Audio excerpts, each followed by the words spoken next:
আসসালামু আলাইকুম ওয়া রাহমাতুল্লাহি ওয়া বারাকাতুহু। বিসমিল্লাহ ওয়া সালাতু ওয়া সালাম। অন্যের প্রতি সহানুভূতি ছিলেন, ম্যান অফ সিক্স সেন্সেস ছিলেন তিনি। সিরাত থেকে দু একটা উদাহরণ দেখেন। একবার রাতের নামাজ, সম্ভবত এশার নামাজ খুব ছোট্ট করে শেষ করে দিলেন। তো সাহাবারা জিজ্ঞেস করলেন, ইয়া রাসূলুল্লাহ, নামাজ তো এত তাড়াহুড়ো করতে আপনাকে কখনো দেখিনি। তিনি বললেন, আমি নামাজের মাঝখানে এক ছোট্ট বাচ্চার কান্না শুনেছি। আনাস রাদিয়াল্লাহু বর্ণনা করেন যে কানা রাসূলুল্লাহ সাল্লাল্লাহু আলাইহি ওয়াসাল্লাম ইয়াসমাউ বুকা আস-সাবিয়্যি মা উম্মি। আমি যখন নামাজে ইমামতি করছি, পেছনে মহিলাদের কাতারের ওখান থেকে একটা ছোট্ট শিশুর কান্নার আওয়াজ আমার কানে আসলো। দেখেন কি সেন্স। তো আমার মনে হচ্ছিল বাচ্চার কান্নায় পেছনের কাতারে মায়ের বড্ড কষ্ট হচ্ছে, যেই মাটা বাচ্চাটাকে নিয়ে এসছে উইমেন প্রেয়ার হলে, তাকে বাচ্চাটাকে ম্যানেজ করতে বা সামলাতে মায়ের বড্ড কষ্ট হয়ে যাচ্ছে আমার মনে হচ্ছে। এজন্য আমি নামাজটা একটু শর্টকাটে শেষ করে দিয়েছি। Could you imagine that? কি নবী আমরা পেয়েছি, কিরকম কনসিডারেট ছিলেন, কতটা সুবিবেচক ছিলেন, অন্যের প্রতি কতটা সহানুভূতিশীল ছিলেন তিনি, অন্যের যাতে কোনো সমস্যা না হয় এটা খেয়াল করতেন। মুআয ইবনে জাবাল রাদিয়াল্লাহু তাআলা আনহুকে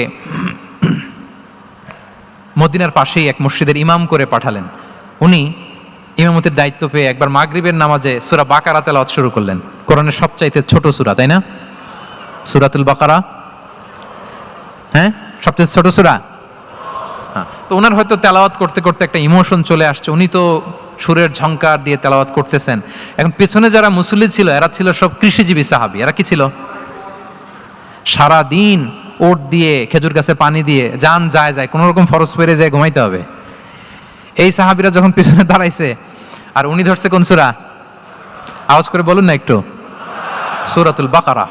এখন ওনারা তো আর থাকতে পারে না, ওনার সাথে থাকতে না পারে এক সাহাবী নামাজ রেখে দিয়ে ডাইরেক্ট রাসূল সাল্লাল্লাহু আলাইহি ওয়াসাল্লামের কাছে, কারণ বড় হুজুর তো আছে মদিনায়, যে বিচার দিছে ইয়া রাসূলুল্লাহ, দেখেন এমন একজনকে ইমাম করে অ্যাসাইন করেছেন, উনি মাগরিবের সালাতে সূরা বাকারা পড়ে, আর আমরা হচ্ছি কৃষিজীবী শ্রমজীবী সাহাবী, আমাদের তো এত বড় কেরাতের সাথে জয়েন করা সম্ভব না। রাসূল সাল্লাল্লাহু আলাইহি ওয়াসাল্লাম রেগে গেলেন, চেহারাটা আগুনের গোলার মতো লাল হয়ে গেল। মুআয ইবনে জাবাল রাদিয়াল্লাহু তাআলা আনহুকে ডেকে পাঠালেন, ডেকে বললেন, আফাত্তানুন আনতা ইয়া মুআয, আফাত্তান, তুমি কি ফিতনা সৃষ্টি করতেছো? ওখানে পাঠাইছি কমিউনিটির ইউনিটি ধরে রাখার জন্য, তুমি ওখানে যে ফিতনা সৃষ্টি করতেছো। তুমি কি সাব্বিহ ইসমা রাব্বিকাল আ'লা এই সূরা তোমার মুখস্থ নাই? ওয়াদ-দুহা ওয়াল লাইলি ইযা সাজা এটা পারো না? ওয়াশ-শামসি ওয়া দুহাহা এটা মুখস্থ নাই? তো তুমি কেন এই সূরাগুলো দিয়ে নামাজ পড়াও না? কেন পড়াও না?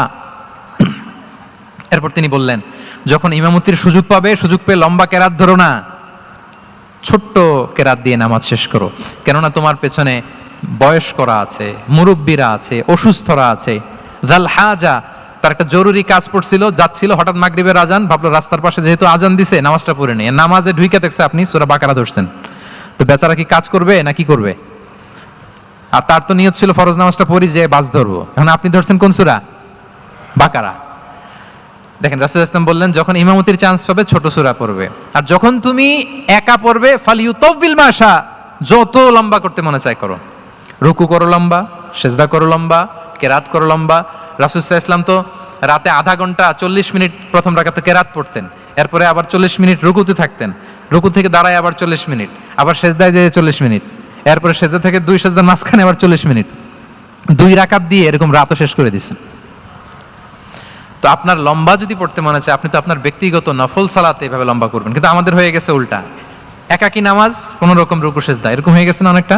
কিন্তু ইমামতির সুযোগ পেলে মাশাআল্লাহ, আল্লাহু আকবার, এইবার শুরু হয়েছে শাইখ সুদাইসির কণ্ঠে এই লম্বা করে। এখন পেছনে মুসল্লিদের কি দশা ওইটা আর আমরা খেয়াল করি না। না, আমাদেরকে অন্যের প্রতি সহানুভূতিশীল হতে শিখিয়েছে ইসলাম, কনসিডারেট হতে শিখিয়েছে, সুবিবেচক হতে শিখিয়েছে, যেটা রাসূল সাল্লাল্লাহু আলাইহি ওয়াসাল্লাম করেছেন।